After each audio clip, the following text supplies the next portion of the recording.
So, good morning. Hintay-hintay muna tayo ng mga students natin.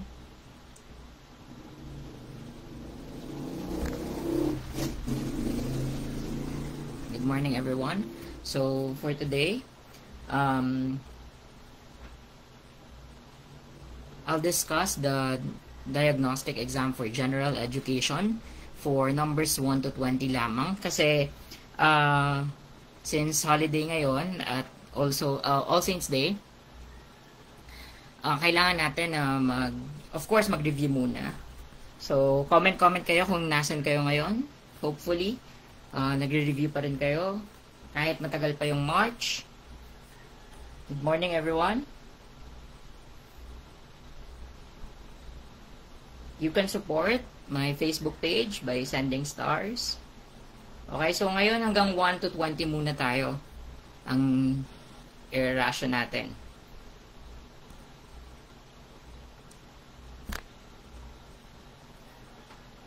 Malinaw ba yung audio ko? Wala? Sorry.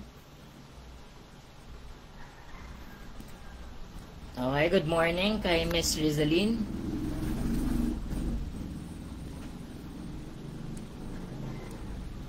Okay, so may 8 viewers na tayo.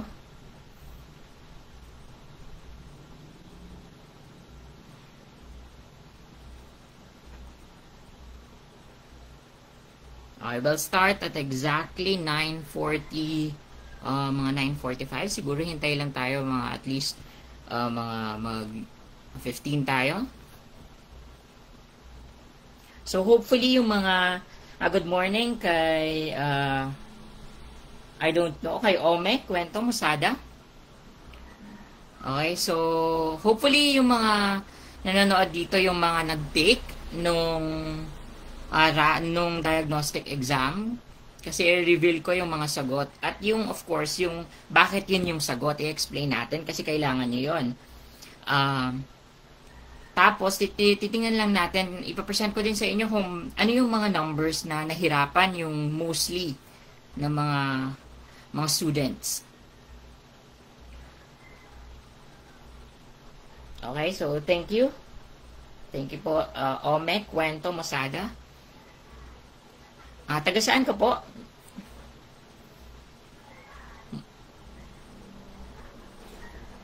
Okay, so 3 minutes na lang po. Hintay lang po tayo.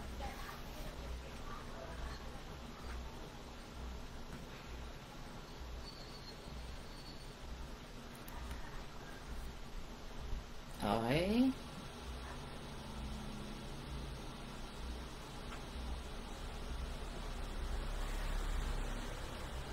Good morning po.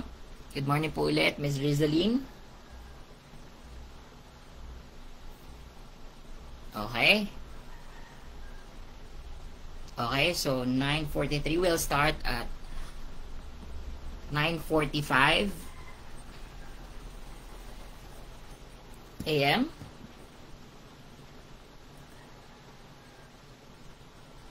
Actually, mga matataas naman yung nakuha na scores sa Gen Ed, sa diagnostic exam. That's a really good thing kasi ibig sabihin may prior knowledge na kayo sa Gen Ed. At least yung mga nahihirapan kayo, doon na lang kayo magfo-focus. Region 3, taga Region 3, Aurora Province.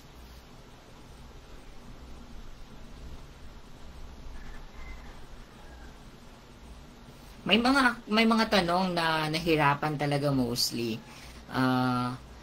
Maraming nagkamali sa mga tanong na yon. But for now, ngayong November 1, alam ko rin na mga busy yung mga tao. So, 1 to 20 muna. Tapos schedule na lang natin ulit yung sunod na mga numbers. So, 9:44. So, 1 minute na lang mag-start na tayo. So, I think you can settle and drink your water para bago tayo magsimula. Good morning din kay Ms. Joynalyn. How do you read this? Giverola or Giverola Linte? Good morning din po.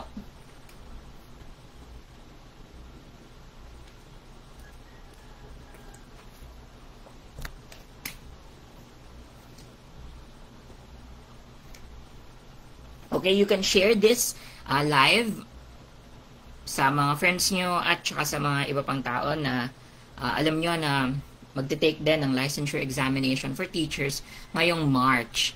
Of course, yung mga maghahabol din ngayong November. Good morning, Aldrin. Isa sa mga avid followers ng page. Good morning. Okay, so let's start na siguro. 9:45 na. Okay.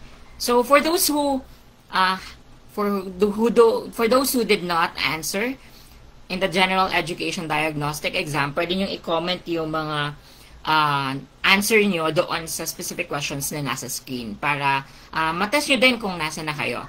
Okay, magpapakilala muna ako. I'm Sir Justin. I'm a graduate of Bachelor of Secondary Education, major in English, cum laude, and I passed the civil service exam noong 2022. I was a student back then. Tapos, after graduation, I passed the licensure examination for teacher with an 89.60 rating, 92, tapos 93, and sa majorship, 85. I'm currently a research officer at a final institution in the Philippines. So I don't currently teach, but I really love teaching. It's my passion. So I'm also a corporate secretary of a rural bank here in the Philippines. So yun, I'm really interested in research, writing, and of course lifelong learning. Kahit wala na ako sa academe, I really love to teach. Kaya nga ginawa ko to. I started this page as a passion project. Until now na napakarami nyo na. So, malapit na tayo mag 9,000. So, yun. Let's start. So, for our first question for a diagnostic exam, which of the following sentences contains a dangling modifier? So, letter A, walking down the street, the trees were beautiful. B, walking down the street, I saw beautiful trees. C, while walking, I admired the trees. Letter D, I saw the trees while walking down the street. So, which of the following sentences contains a dangling modifier? What's your answer? For this specific question, only 31% of those who answered got it correct. Actually, mostly nagkamali din dito. 31% lang yung nakakuha sa question na to. So, before we reveal the answer, let's just discuss first what is a dangling modifier. Ano nga ba yung dangling modifier? A dangling modifier is a word or phrase that describes something not clearly stated in a sentence, causing confusion. Ibig sabihin, kaya siya dangling modifier kasi nagdadangle. Kasi hindi siya malinaw. Ibig sabihin, may nawawala or nagkaroon ng phrase doon na possible na hindi connected doon sa naunang phrase. So, kaya, para maayos yon, kailangan nating maging malinaw yung subject or pwede nating i-modify yung mismong phrase. Okay? Kaya dangling modifier kasi nagdadangle, hindi connected. Okay? Yun yung tatandaan nyo ha. Kaya sa question na to, alin nga ba dito yung may dangling modifier? So, letter A, walking down the street. Sino yung nag-walk? Dito sa yung subject mismo. The trees were beautiful. So, ang sagot sa question na to ay of course letter A. Okay? Kasi, yung walking down the street, sino yung sinasabi? Sino yung nag-walk? Yung tao mismo, hindi naman pwede mag-walk yung trees. So, hindi sila connected. Nagdadangle yung the trees were beautiful. Okay? So, yung letter B, hindi siya yung tamang sagot kasi tama siya. Walking down the street, I saw beautiful trees. I is the subject. So, letter C, while walking, I admired the trees. So, yung subject din, nandun rin. I saw the trees while walking down the street. Okay? So, you get it? Ganon yung dangling modifier. Tama po, Ome Cuento Mosada. Good morning din po, Yame Delfoso Alcantara. So, let's proceed. Another. For the number 2. What is the function of a topic sentence in a paragraph? Letter A. It provides background information. B. It expresses the main idea. Letter C, it adds supporting evidence. Letter D, it summarizes the discussion. Okay? So, drop your answers. This is actually a bonus question kasi marami ding nakapagtama dito sa question na to. 72% ng sumagot ay tama. Actually, madali na tong masagutan kasi nandito na sa question, then topic sentence. Tapos, alam nyo na, ang topic sentence muna ay sums up the main point of each paragraph. Ano nga ba yung, para saan yung whole paragraph? Ano nga ba yung dinidiscuss ng paragraph? Take note na usually, nasa first sentence yung topic sentence, pero hindi all the time, ha? Pwede ding nasa dulo, pwedeng nasa gitna, yung topic sentence. Usually lang, nasa first sentence, kasi mas magandang basahin na yung, as a reader, mas madali na maintindihan ng reader just in the first sentence na, okay, tungkol pala to sa ganito, tungkol pala to sa COVID, tungkol pala to sa pandemic, tungkol pala to sa corruption, mga ganon. So, usually, nasa first sentence ang topic sentence. So, anong sagot sa question na to? What is the function of a topic sentence in a paragraph? Of course, it's letter B. It expresses the main idea. Of course, alam nyo, kung nandun na yung sagot, madali na siya. It's a bonus question. Okay. So, number 3. Which of the following sentences observes parallel structure? Ano naman kaya yung ibig sabihin ng parallel structure? Ang choices natin, letter A, she likes cooking, to jog, and read. Letter B, she likes to cook, jogging, and reading. Letter C, she likes to cook, jog, and read. Letter D, she likes to cook, jogging, and to read. Okay, so bago natin sagutan yan, discuss muna natin kung ano yung parallel structure. Ang parallel structure, sorry, nagkamali yung, na-reveal na yung sagot. Okay, so let me just discuss it. Ang parallel structure is yung continuous yung isang sentence. Yung kumbaga, kung nag-o-observe siya ng pare-parehong grammatical structure. Okay? Kaya nga parallel. Kasi nag-observe siya ng pare-parehong structure. Sa letter A ba, nag-observe ba siya ng pare-pareho? Tingnan nyo, cooking, ing, it's in the gerund form. Tapos, to jog, naka-prepositional phrase. Tapos, and read. Okay? So, hindi siya pare-pareho. Paano yan aayusin? She likes cooking, jogging, and reading. Okay? So, letter B, she likes to cook, jogging, and reading. Na-misplace na naman yung to cook. Okay? So, hindi din siya parallel. Sa letter D naman, she likes to cook, jogging, and to read. Yung jogging naman yung naiiba. So, hindi siya parallel. Okay? Ganun lang kadali yung parallel structure. Importante na ang sentences, dapat parallel siya. Unang-una kasi masakit sa tenga. At saka, para mas maging maganda siyang tingnan. Okay, yun ha. So, masakit sa tenga at magandang tingnan. Parallelism or parallel structure. It's a grammatical rule. Okay? So, number 4. What is the antonym of obscure? Dito, 60% naman yung nakakuha ng sagot dito. Actually, marami ding nakakuha pero marami ding nagkamali. Ano nga ba yung obscure? Unang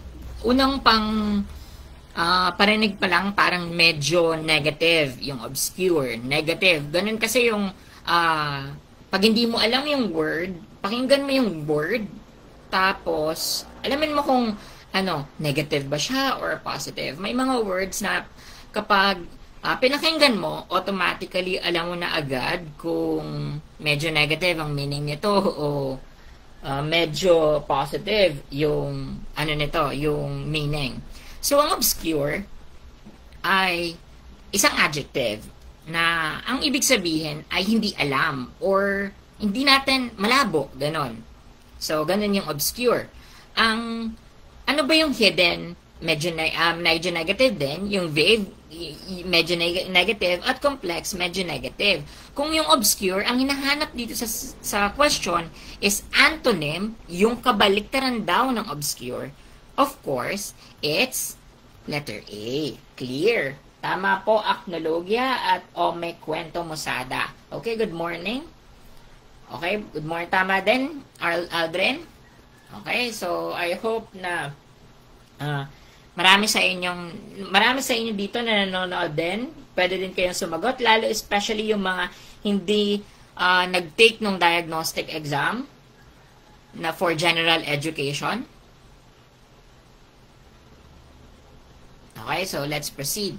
What is number 5? What is the mean of 3, 7, 8, 10, and 12? Okay, so 5 lang yung digits ng mean. Ang mean, it's a measure of central tendency. Palagi natin siyang naririnig saan? Sa research. Weighted mean, mean, yun yung naririnig natin sa research. Ano nga ba yung mean? Of course, it's a common measure of central tendency. Paano ba isolve ang mean? May 3 central tendencies. Mode, median, sila yung pinaka-common. Median, mode, at mean. Yung mean, sinasolve siya by adding all the values, tapos i-divide. I-average mo lang. Take note na ang mean ay nagre-represent ng average value ng data. Pero, tatandaan, na kahit ang mean ay nagre-represent ng average value, siya rin ang pinaka considered na pwedeng ma-skew ng outliers. Anong ibig sabihin ng ma-skew? Pwedeng mahila, of course. Pwede siyang mahila yung average. Kasi for example, kung ang dataset natin 5, kunyari sa case na to, no? What is 3, 7, 8, 10, and 12? Tapos nagbigay ako dyan, sabihin natin 50. May outlier. Ano yung outlier? Ang outlier ay extreme values. Okay?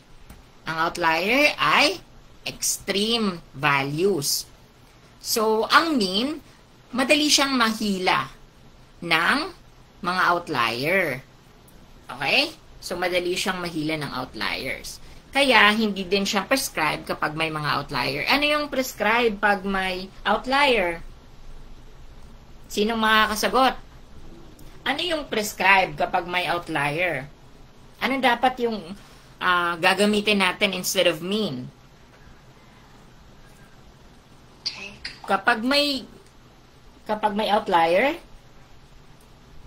kapag may extreme values, ano yung dapat na gagamitin instead of mean? Okay. Okay, wait lang. Magsusulat ako. Kasi parang most common to, ha? Okay. Ang mean ay ang average.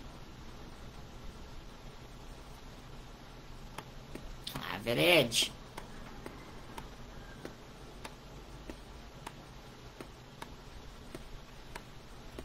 Tatandaan na ang mean ay average. Ay, hindi pala nakikita sa screen.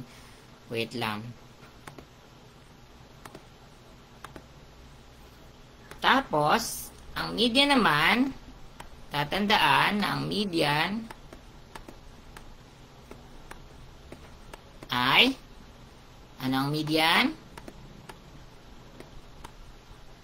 Middle value. Anong middle? Nasa gitnang value. Okay, sa case na ito, ano ang median? Sa 3, 7, 8, 10, at 12. Anong median dyan?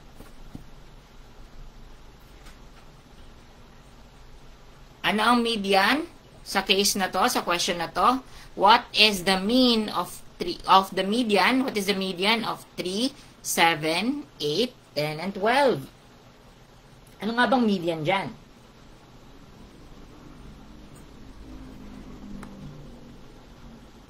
Ang median dyan ay 8. Of course, kasi siya yung gitna.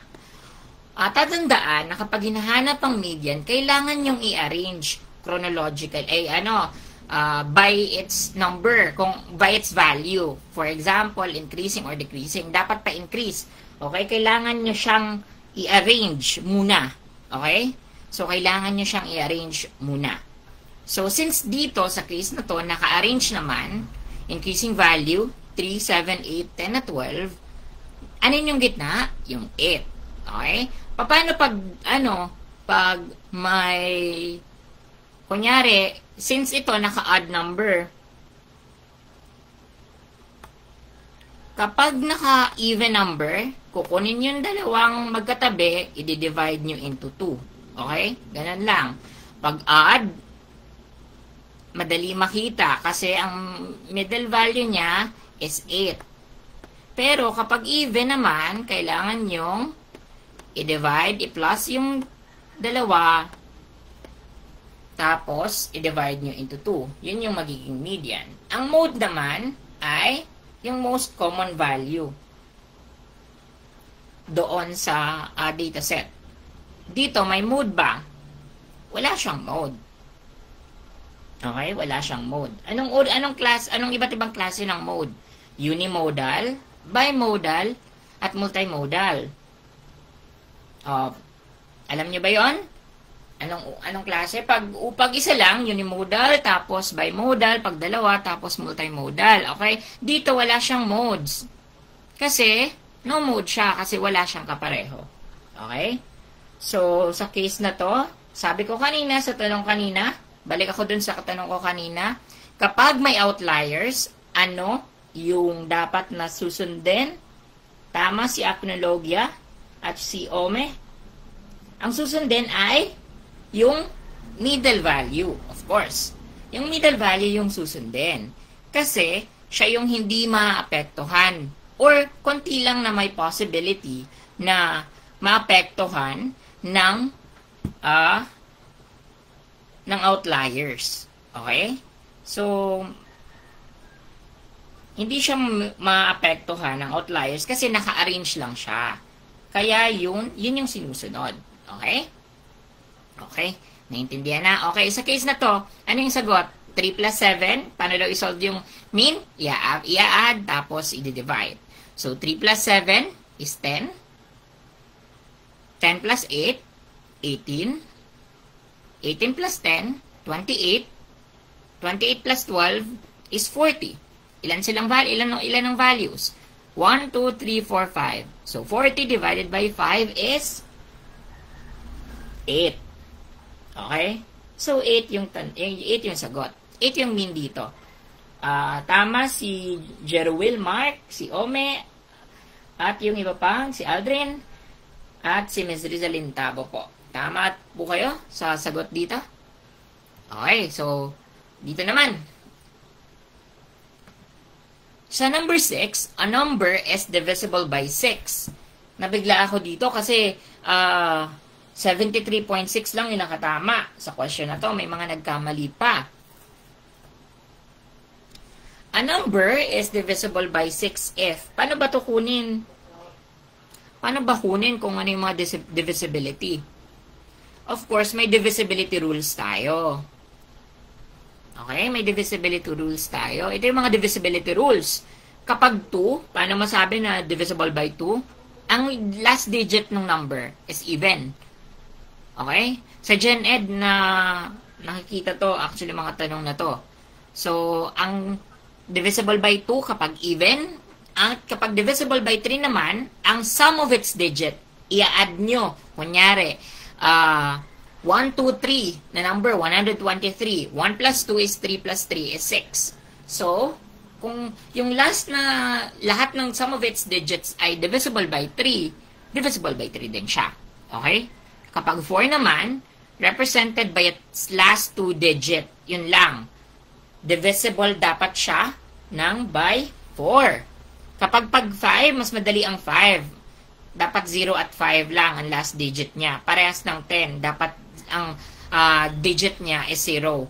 Ang pinakamadali talaga dyan is 5 at 10 na divisible. Kasi madali siyang memorize. Kasi 0 at 5 lang sa 5. Tapos sa 10, 0 dapat. Kapag 6 naman, dapat both siya na divisible by 2 and 3. The keyword is both is divisible by 2 and 3. Dapat both, ha? Yun yon. At kapag 7 naman, remove the last digit. Dito yung medyo nagko-complicate. Remove the last digit, double it, subtract it from the leftover, and the last digit is divisible by 7. Tapos, yung number 8 naman, represented by its last 3 digits. Kung ang 4 ay last 2 digits, ang 8 ay last 3 digits. Yun yun. Kung ang 4 ay dapat last 2 digits, ang 8, last 3 digits. Okay? Ang number 9 naman, the sum of its digit is divisible by 9. Tatandaan nyo na madali nyo siyang maintindihan kasi ang number 3 is the sum of its digit is divisible by 3. Tapos ang 9 ay divisible by, yung sum naman ng digits ay divisible by 9. Okay? Kung ang 2 ay even, ang 3 ay divisible by 3 yung sum, yung total ng sum nun, ang 6 ay divisible by 2 and 3, at ang 9 naman ay divisible by 9 yung lahat ng digits. Okay? Ganon yung pag-memorize nun. Una, i-memorize muna yung 5 at 10. Kasi mas madali yan. Paano ba masabi? 0 at 5. Pag 5, 0 at 5, 0 at 5. 5 divisible by 5 yun. Kapag may 0 siya, divisible by 10 din. Tapos sundin nyo yung anong susundin? Yung mga even numbers. Okay? 2, 4, 6, at 8. Kasi yung even numbers, last digit is even. At yung 4, last 2 digits ay divisible by 4. At ang number na 6 ay divisible by 2 at 3. Tapos number 8 naman, last 3 digits ay divisible by 8. Tapos sundin nyo, ay pagkatapos ng even nyo, ma-memorize yung even, sundin nyo yung odd. Okay? Kasi, 3, yung total. Tapos 9, dapat sum of its digit ay 9. Kung ang 3 ay dapat divisible by 3, ang 9 naman dapat lahat ng total nun ay divisible by 9. Ang medyo mahirap lang naman dito ay ang divisible by 7. Kasi kailangan mo pang i-remove yung last digit. Okay? So, sa case na to, ang sagot ay, anong sabi? Ang sagot ay letter B. Kasi sabi kanina, ang divisible by 6 ay dapat both 2 at 3. Okay? Dapat both. Hindi po isa lang. Dapat both. Thank you kay Miss Lawrence Villalon na nag-send ng 35 stars. Thank you po. Sa iba po, pwede po kayo mag-send ng stars. Ma-appreciate ko po yan para para makapatuloy din tayo sa pag-reach ng marami pang mga reviewers ng LET. Thank you po kay Miss Lawrence. Okay, so number 7 tayo. Sa number 7, dito din nabigla ako kasi 49% lang ang nakakuha ng tamang sagot sa question na to. Nagkakamali usually ang mga estudyante sa pagsagot kapag minsan, unang-una, hindi talaga nila alam. Pangalawa, alam nila, pero hindi nila naintindihan. Tapos, alam nila, tapos mabilisan silang nagbabasa. Okay, ito na. Feeling ko tama na ito. Okay? So, ganon. Hindi nila iniintindi yung question. So, dito, what is the probability of getting a 3 when rolling a fair die? So, ilang beses daw pwedeng makuha ang 3 kapag nag-roll tayo ng isang die? So, obviously, ilan ba ang sides ng isang die? 6. So, 6 lang yung side ng isang die. So, technically, madali natin maintindihan na ang sagot dito ay letter B. Dyscalculia. So, hindi daw nila na so, may problema sa pagbibilang. So, hindi nila alam. Dyscalculia sabi ni may kwento masyada. So, marami ditong nagkamali. hindi naging kalahati yung naging tama. Kasi obviously, tatandaan nyo ang isang die ay may 6 na mukha. Yun lang ha. Tatandaan nyo, tama po, J. Fosquablo. 6 lang po ang mukha ng isang die. So technically, may 2 beses ba na pwedeng makuha ang 3, ang number 3 sa isang die? Hindi. Liban na lang kung 2 yan. Oh, so magiging 212. Oh, 16 pa rin yun. Okay? So, yun ha. Okay. Okay, number 8. Sa number 8, dito, medyo tumaas naman yung nakakuha ng sagot. Which planet has the largest number of moons?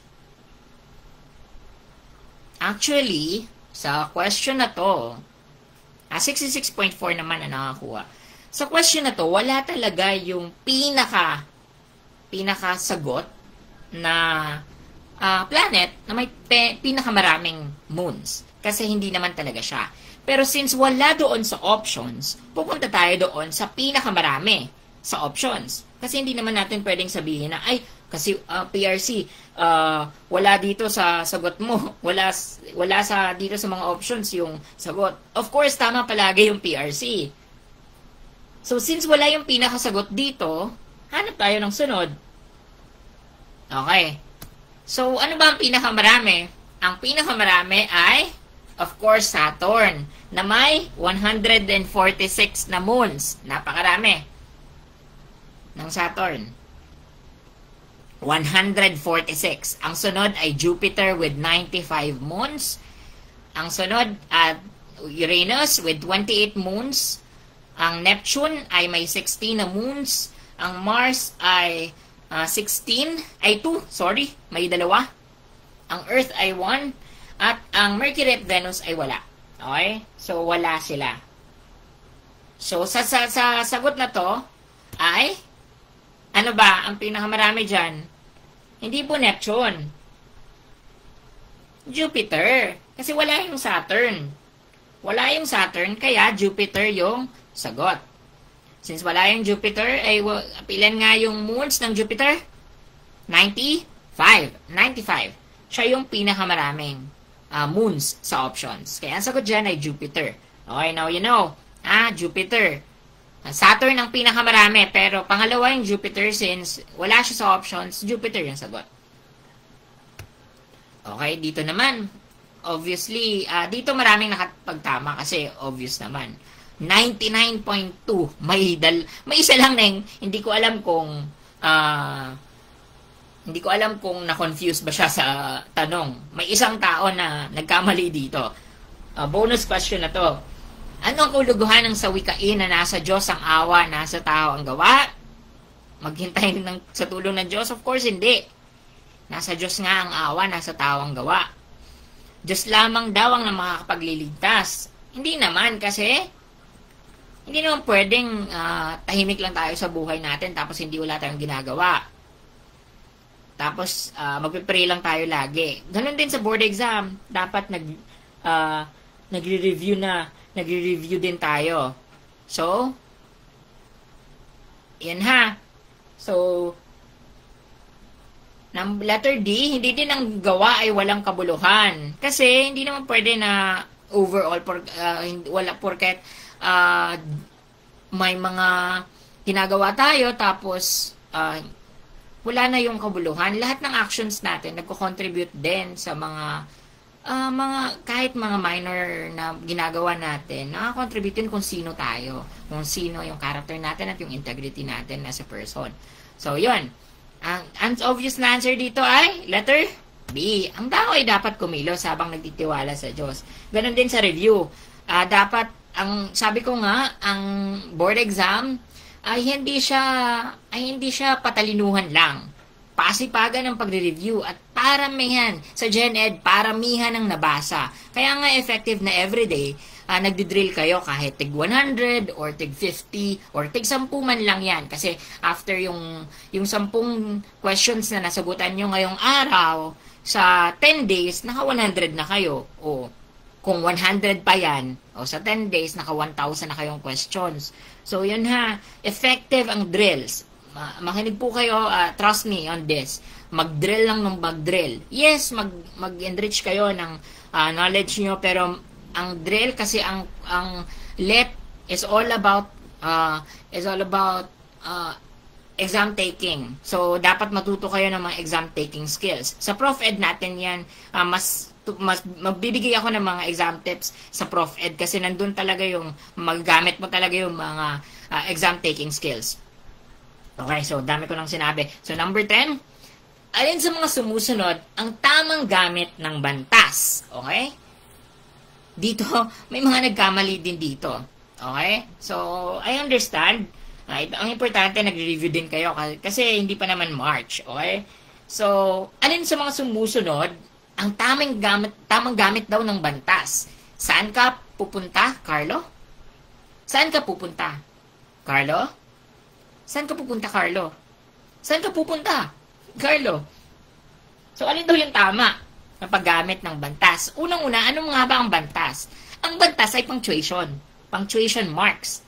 Ito, of course, yung nag-guide or tumutulong sa mga phrases para mas maintindihan natin. Mahirap na walang mga bantas or punctuations kasi nagkakaiba-iba ang mga meaning ng sentences. Ilan lamang ito po sa mga punctuation marks at yung mga katumbas nila sa Filipino. Tuldok or period. At tandaan na, ang tuldok ay period sa English. At para saan yung tuldok?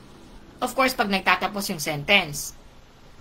Tandang pananong or question mark kapag nagtatanong, obviously. Tandang panamdam or exclamation point sa English. Kapag nag-express ito ng gulat, ng galit, basta masidhing damdamin.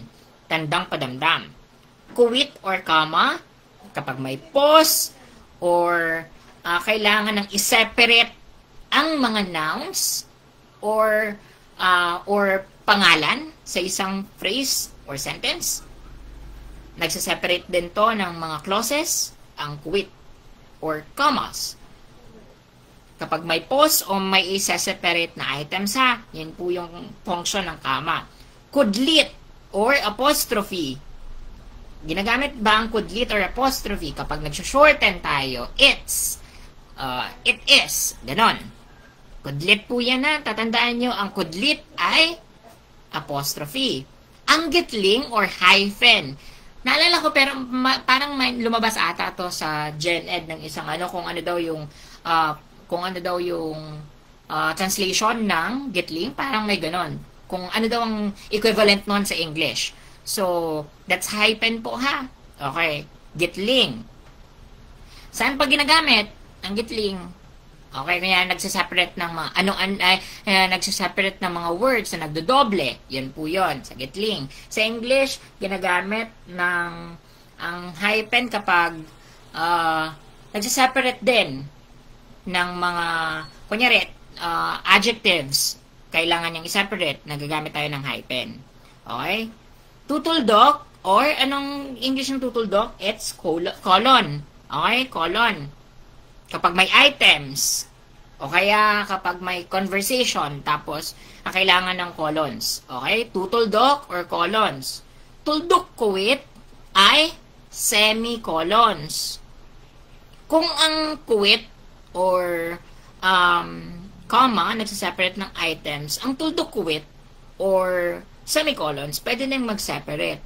Pero mas, kunyari kung items lang naman siya na noun or pangalan lang yung separate, commas yung ginagamit. Pero kung phrases na mga mahaba, semicolons yung ginagamit. Okay? Panipi or quotation marks. Panipi, tatandaan na. Quotation marks. Saan ginagamit ang panipi or quotation marks? Kapag may merong direct quotes. Ginagamit yon. O kaya kapag meron tayong kailangang i-highlight. Yes, tama po, Sugnay. Kapag semicolons. Very good po. Oo, me. Okay, kapag panaklong naman, anong panaklong? It's parentheses. They are parentheses sa English. Panaklong. Tutuldok ay ellipsis. Okay? Ellipsis. So, alin sa mga sumusunod nga ba ang tamang gamit ng bantas. Okay? So, everyday conversation, kaya nga sabi ko, as future teachers, kahit everyday conversation niya sa text, gumagamit dapat tayo ng mga punctuation marks para hindi nyo nakakalimutan yung paggamit nito or yung tamang paggamit nito. So, dito, sa everyday conversation, letter C, pwede mong makita na. Saan ka pupunta, Carlo? Maintindihan mo na yon. Pero hindi po yan yung tama. Kasi, kailangan i-separate. Okay? Kailangan ng comma. Carlo is a noun or pangalan. Kaya kailangan ng comma doon. Okay? Saan ka pupunta, Carlo? So, ang answer ay letter C. Okay? Tama yung paggamit ng kuwit or comma at tandang pananong or question mark. Okay? So, ang sagot dyan ay letter A. 73% din ang nakakuha niyan. May mga nagkamali din kasi ang naging sagot nila ay letter C. Okay? Kasi everyday conversation nga, yun yung nakikita natin. Kaya feeling natin tama na siya. Okay? So, ang tama po dyan ay letter A. Dapat po may comma before the noun. Okay? Okay, next. Next tayo. Dito, maraming nagkamali dito. Which branch of government interprets the law? This is social studies. Marami dito nagkamali. 52% lang yung nakakuha sa question na to.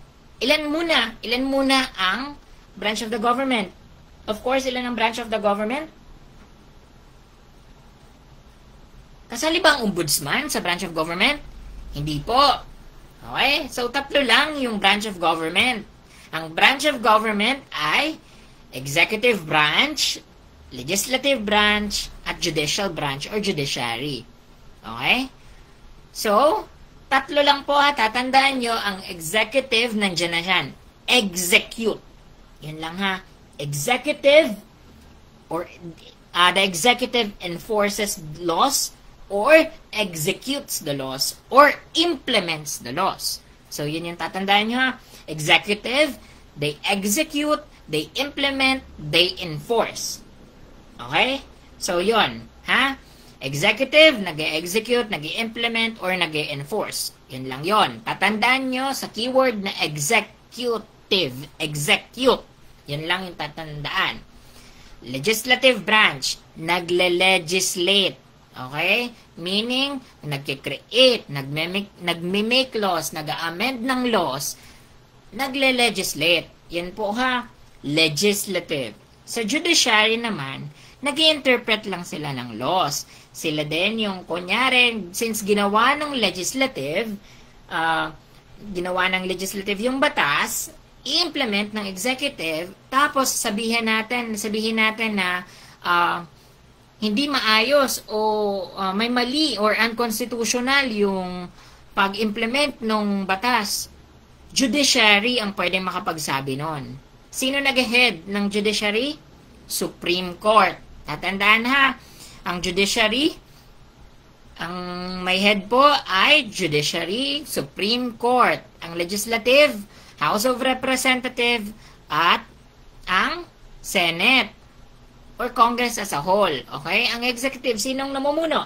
Ang President. Okay? Yan po yung branches of the government ha. Tatandaan nyo din sa branches of the government na topic ang principle of separation of powers at system of checks and balances. Bakit? Ang tatlong ito ay nag-ooperate through the principle of separation powers kasi may independence ang bawat branch ng government. Kaya nga, principles of separation of powers. Kasi independent sila sa isa't isa. So, ibig sabihin, kanya-kanya. Ang judicial, ang legislative at executive, kanya-kanya sila. Pero, kahit nag-ooperate sila sa principle ng separation of powers, may system of checks and balances. Anong checks and balances? Pwede nilang i-check ang trabaho ng isa. Yun nga yung sinasabi ko kanina, na, for example, gumawa ng batas ang legislative, ang Senado, kunyari, nakapasa na. yung batas. Both Congress and both Senate at House of Representatives, nakapasa na siya. Tapos i-implement na ng executive. Ay, may mali sa pag-implement ng batas. So, pwedeng sabihin ng judiciary.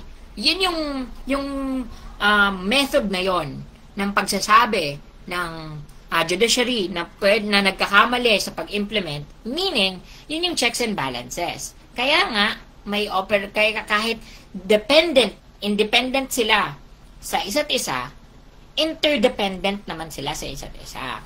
Kaya kasi, may system of checks and balances. Yan po ha, tatandaan po yan ang principle of separation of powers at system of checks and balances. Kasi importante po yan. Okay, so sino nga ba nag-interpret? Wait lang, I'll just drink my water.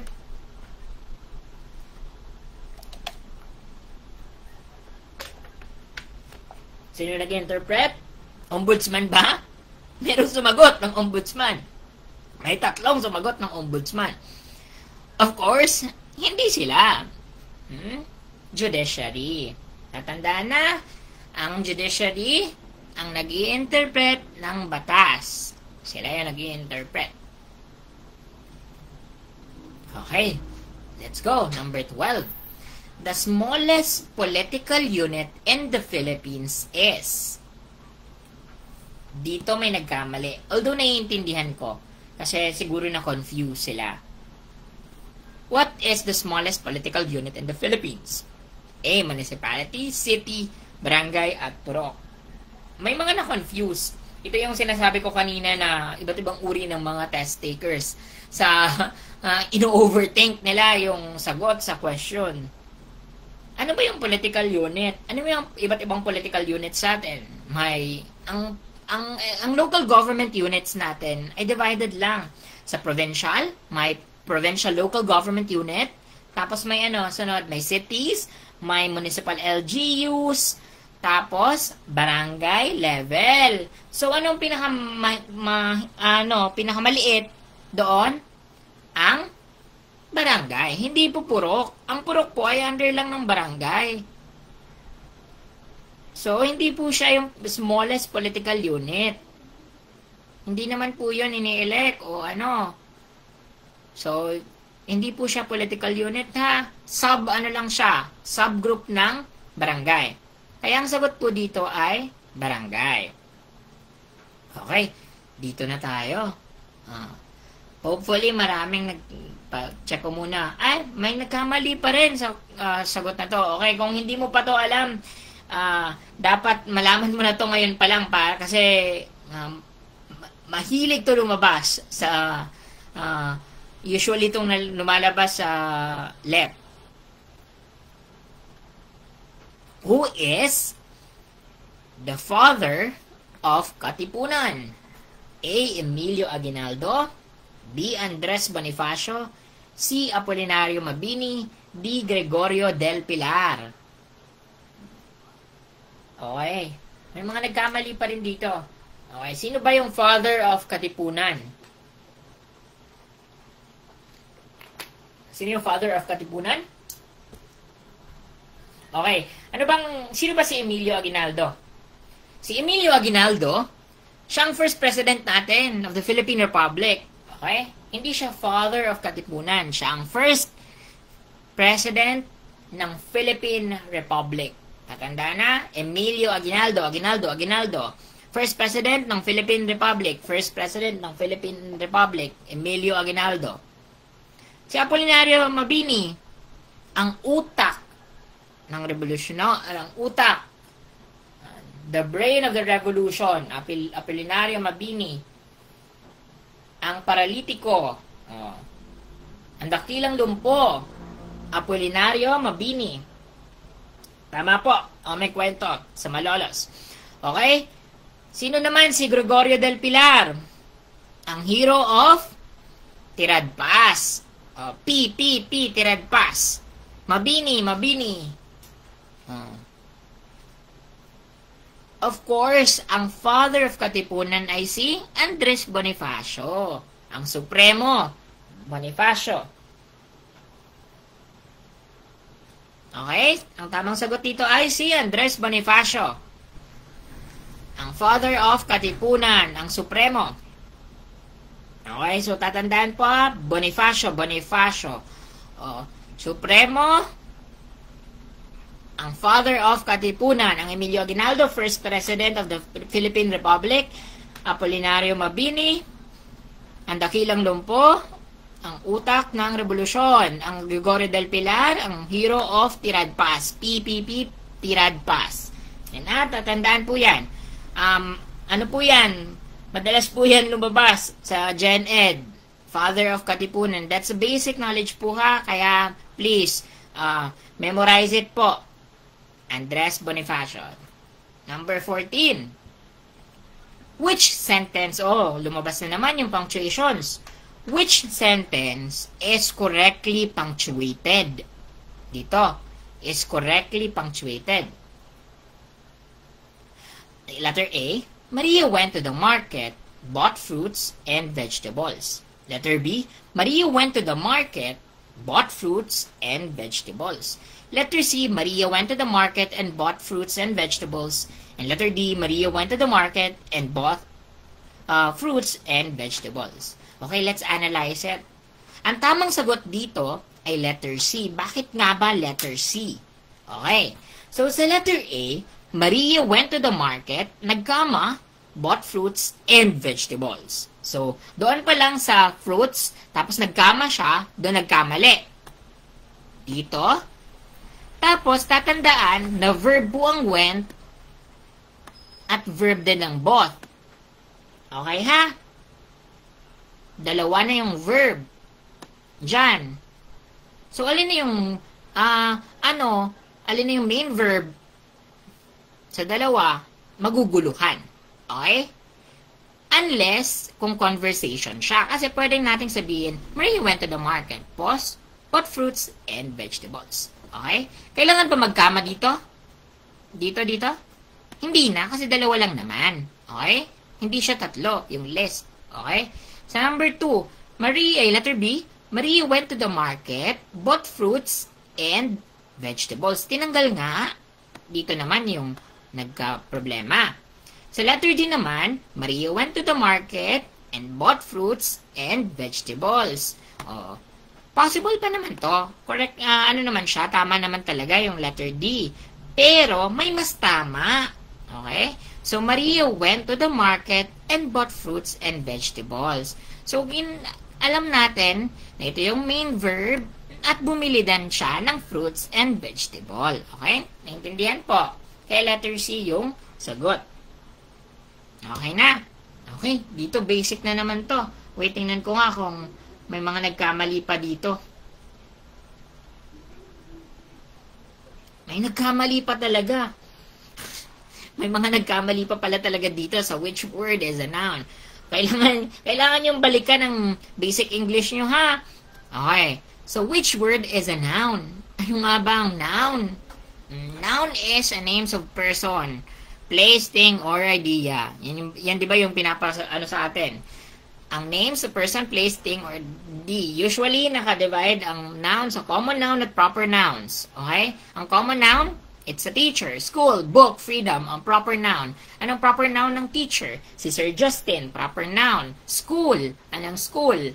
For example, University of the Philippines. That's a proper noun. Common noun is school. Book, kunyari, title, ano ba? Ang title, Harry Potter, kunyari, yon, book yon. That's a proper noun. Freedom, that's an abstract noun, okay? Ang freedom, kasi hindi siya nahahawakan. Pronoun, replaces a noun to avoid repetition. Dito sa majorship na to sa English, yung mga specifics, okay? Sa pronouns and all. Pero tatandaan nyo, ang pronoun ay nag-replace ng noun. Antecedents, yon. Yan yung sa pronoun. Ang verb, action word. Yung tatandaan na, verb, action word. Run.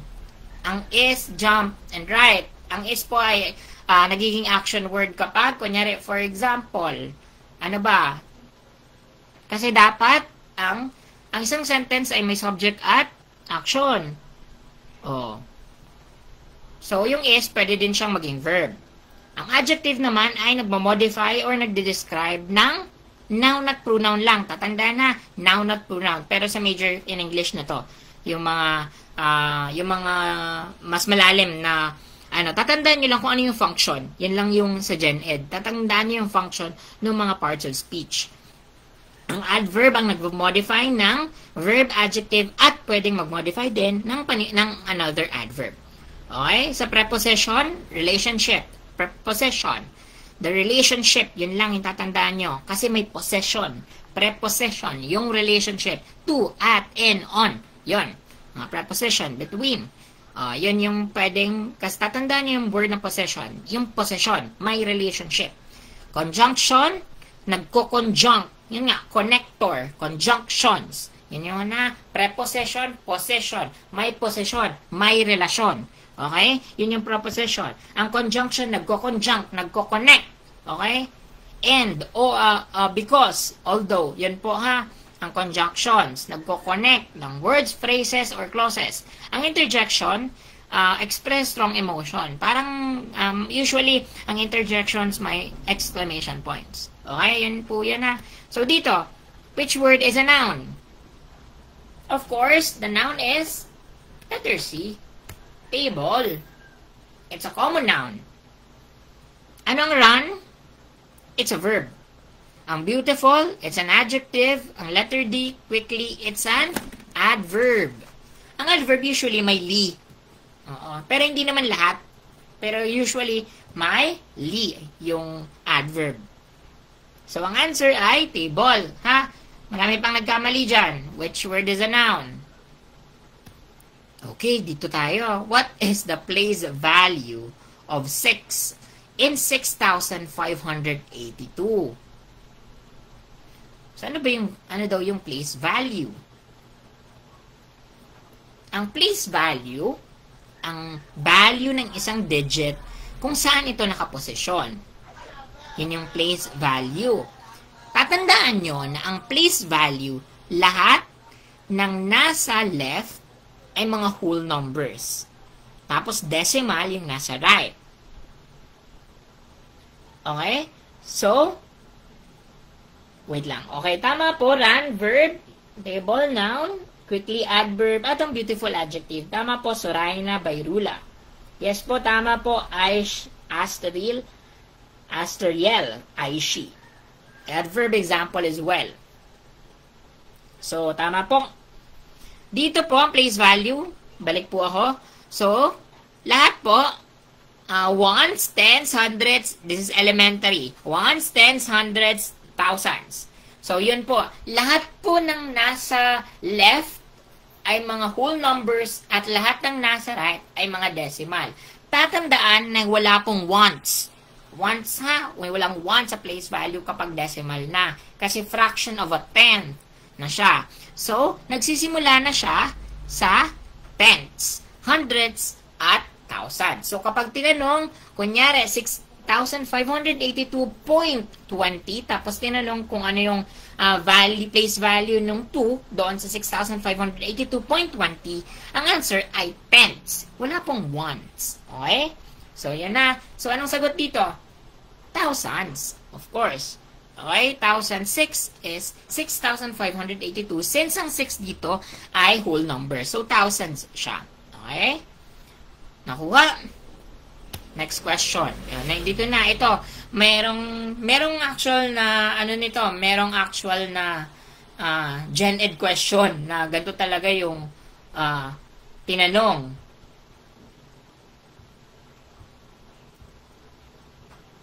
So, if a noun is translated daw sa pangalan in Filipino, at pronoun naman ay panghalip, what is the Filipino equivalent ng conjunctions? Ano daw ang Filipino equivalent ng conjunctions? At ano nga yung conjunctions? Kanina, nagko-conjunct, nagko-connect. Okay? Nagko-connect yung conjunctions. And, okay? So, anong sagot dito? Okay, discuss muna natin. Okay, noun, pangalan, ngalan, pangalan. Pronoun, panghalip. Okay, panghalip, nagahalili, panghalip. Verb, pandiwa. Mas, madali, verb is pandiwa. Pang-uri naman ng adjective at ang adverb ay pang-abay. Dito tayo usually hindi natin alam. Ang preposition ay pang-ukol at ang conjunction ay pangatnig at ang interjection ay pangdamdam. Tatandaan nyo lang dito ay ang pang-ukol at pangatnig. Kasi usually dito nagkakamali. Kasi hindi natin alam, ay ano nga ba yung pangatnig? Ano nga ba yun? Tapos ano ba yung pang-ukol? Preposition, conjunction, pangatnig kasi pangatnig. Ang sagot dito ay, dito sa conjunction ay pangatnig. Ang pangabay is ano? Anong pangabay? Adverb. Pangukol is preposition. Panguri is adjective. Nagde-describe. Panguri. Okay, ang sagot dito ay pangatnig. Wait lang. Titingnan ko kung marami dito nagkamali. Marami nga. Okay? 52%. Tatanan po ng pang-abay. Hindi po ibig sabihin na pang-abay siya. Adverb po siya. Hindi po siya kasi siguro na-confuse dito yung karamihan. Kasi yung pang-abay siguro yung abay na word. Akala nila parang nagko-connect kasi conjunction. Siguro alam naman mostly na kung ano yung purpose ng conjunctions. Hindi lang nila alam yung translation nito sa Filipino. Siguro nakalimutan. Okay? Ang pang-abay po is an adverb. Ang pangatnig is conjunction. Pang-ukol. Ano nga yung pang-ukol, guys? Ano yung pang-ukol? Preposition. Preposition. At ang pang-uri ay adjective. Okay? Pangatnig po ang sagot dito, ha? Okay, last two na questions na lang tayo. Dito marami ditong nagkamali. This is a fact. Okay, so marami ditong nagkamali. Wait. This is actually one of the hardest question dito sa set na to kasi maraming nagkamali. Only 24% ang nakakuha sa sa tanong na ito. Okay, so who was the first Olympic medalist from the Philippines? A. Carlos Yulo. B. Heidelin Diaz. C. Simeon Toribio. D. Teofilo Idelfonso. Okay, hintayin ko muna yung mga sagot ng iba. Hintayin ko muna yung sagot ng iba. Ano ba ang tamang sagot? Ano nga ba talaga?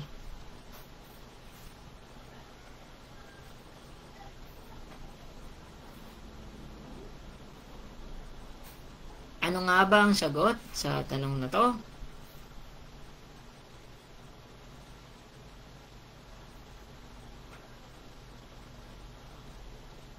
Okay. So, may sumagot na. May mga sumagot na. Very good.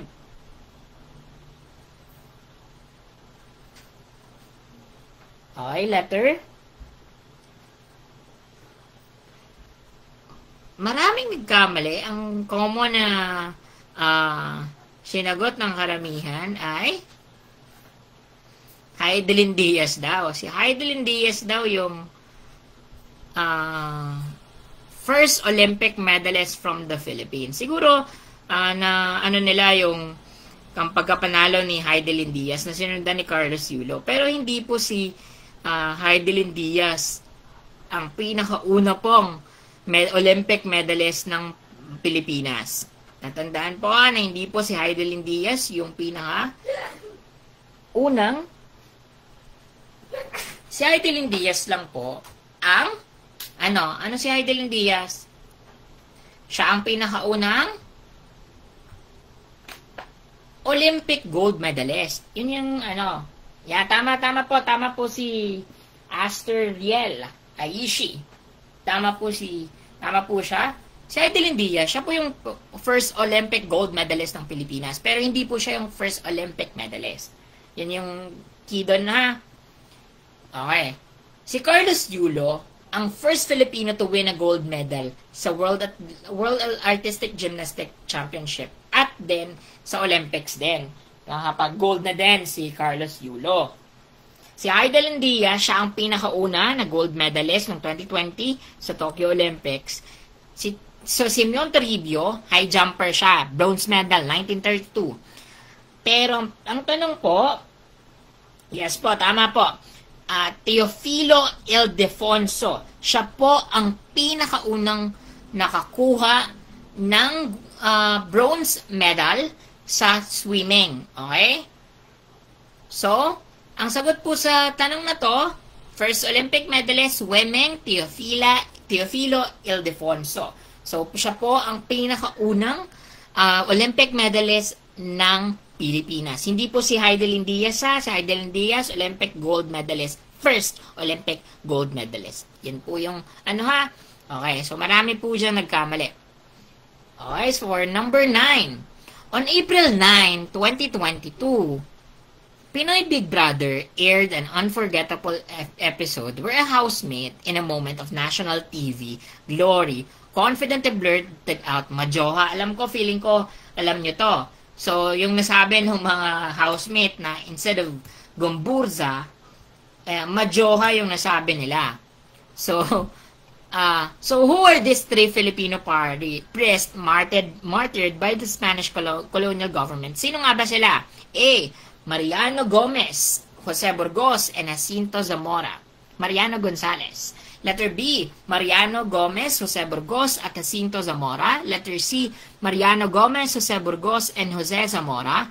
Letter D, Mariano Gomez, Jose Burgos, at Julian Zamora. Marami ditong nagkamali din. May siyam pa na nagkamali dito. Okay? Gomburza. Sino nga ba yung Gomburza? Sabi dito sa memo, kami ang Gomburza, hindi Majoha. So, Gomburza is the acronym for three Filipino Catholic priests, si Mariano Gomez, Jose Burgos, at Jacinto Zamora. Okay? So, Mariano Gomez for Gom, the Bur is Jose Burgos, and Za for Jacinto Zamora. Okay? So, saan sila? Sa 1872, Cavite Mutiny. Okay? Yan tatandaan na, Gomburza, Cavite Mutiny, Mariano Gomez, Jose Burgos, at Jacinto Zamora. Okay. So, anong tamang sagot? Letter B. Okay? So, hopefully, di na po kayo yan magkakamalihan next time. Mariano Gomez, Jose Burgos, at Jacinto Zamora. Okay? Okay. For last question for this rationalization. Okay, dito marami ding nagkamali dito. Which I think is valid naman. Kasi sa textbooks natin, alam natin siya yung tama. Okay. So, which bridge now holds the title of the longest in the Philippines, stretching a whopping 8.9 kilometers? Okay. Ano kaya ang sagot dito sa tanong na to? Ang tanging 36% lang ang tumama sa sagot na to. Almost majority ng sumagot ay mali sa sagot na to. So ano nga ba yung pinakamahaba at pinakamataas na tulay sa Pilipinas? Ano nga ba? May mga taga Cebu ba dito? May mga taga Cebu? May mga taga Cebu ba dito? Okay. So, may mga taga Cebu. So, yung mga taga Cebu, alam nila to. Okay, naiintindihan ko. Kasi, sa textbook natin, anong pinakamahaba? Ano daw yung pinakamahaba? Yung San Juanico Bridge. Yung pinakamahaba sa textbook natin ay yung San Juanico Bridge. Pero po, ang pinakamahaba na ngayon ay ang Cebu-Cordova Link Expressway o CCLEX na nasa Cebu po. Napakaganda ng tulay na to. May umiilaw to kapag gabi. Ganyan, no? Napakahaba niya. 8.9 kilometers. Tapos, mataas din siya. So, that connects Cebu City to the municipality of Cordova. Kaya nga, Cebu-Cordova Link Expressway o CCLEX. Kailan ba ito? Sino makakasagot? Kailan to binuksan sa public? Kailan ba binuksan ng CCLEX sa public? Year ano? Anong year binuksan ng CCLEX sa public? At kaninong administration binuksan ng CCLEX?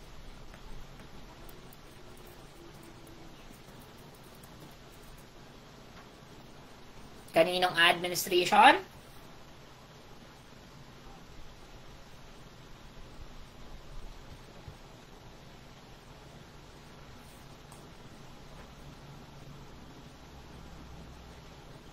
Yes po, nasa Samar to Leyte po yung San Juanico Bridge. Pero hindi na po siya yung, yung pinakamahaba. Ngayon, i-update na yung textbooks.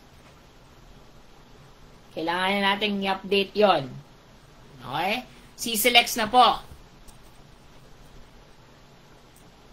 Kailan binuksan ng CCLEX? Noong 20 ano? 2022. 2022. Okay, noong 2022 sa administrasyon ni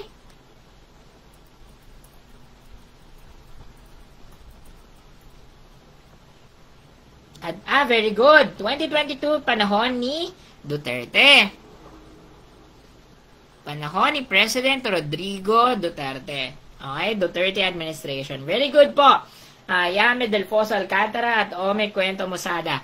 Yan po yung binuksan po ang CCLEX noong panahon ni President Rodrigo Duterte noong 2022. Siya na po yung pinakamahaba ngayong tulay sa Pilipinas, pinakamahaba at pinakamataas. Yan po sa picture.